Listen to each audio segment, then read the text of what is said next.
Jacobs just basically blurted out one day, what if we go on this big trip, and I'll plan out everything and we'll stop at all my cool friends across the state and try to learn what we can. And suddenly we all realized why we were in the class, what we wanted to do, how we could help. There were moments that I thought were transcendental is a pretty extreme word, but there were times when it was clear to me that students were having an experience of North Dakota that they otherwise wouldn't have had. You know, it happened first in Manfred, where this really remarkable ghost town just was there, and we were able to explore it. So we're in Manfred, North Dakota right now. We're standing in the old schoolhouse. This place has seen many changes throughout the years. This is actually a topographical map of Manfred. Looks like a student made this. It's actually double-sided. It shows a lot of the animals in the area. So we actually found modern earth science sitting in one of the old desks. It seems as though nobody sat in this chair for many, many years. But you can tell there's a lot of character. Some children have spent a lot of time doodling and scratching into the table as they may have been studying.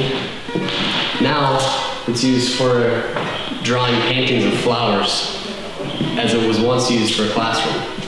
It still holds a lot of value. On this trip, we tried to go to places that were directly relevant to research that the students were doing. For example, we went to a number of ghost towns because a couple of the students were particularly interested in ghost towns and how they came to be.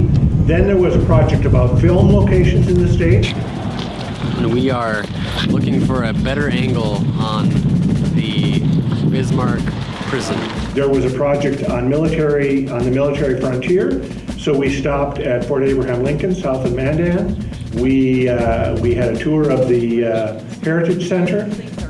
We took some footage at the State Penitentiary because it's been a film location. Visited some places that have been impacted by oil, a rail yard, for example. A project about Roosevelt and a particular episode in Teddy Roosevelt's life in North Dakota, the boat thieves. One day they went out to check on their boat and they realized it had been stolen, and this evolved into the pursuit. So they built themselves a new boat and chased them down. It took them about 4 days to catch them, but they finally caught up with these guys and marched them all the way back to Dickinson. They would have continued their chase here. I don't know, the story feels a lot more real when you go out and see it, and I don't think we could fully grasp everything that Theodore Roosevelt was about without these little stories like this. You know, these little anecdotes give us a lot of great insight into the kind of guy he was.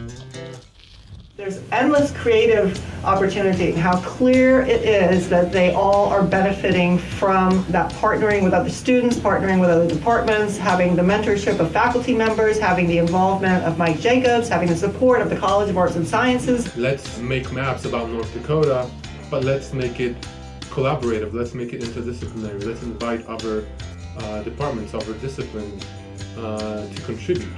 We're going to release a series of videos, an episode from each stop on our trip. Next fall, we're going to make a big project about the Garrison Diversion. It's a really important part of North Dakota history, but we need help. We could work with language students, could document the language history of North Dakota. We could work with computer science students to make our digital atlas really interactive. We could work with marketing students to bring the atlas to a wider audience.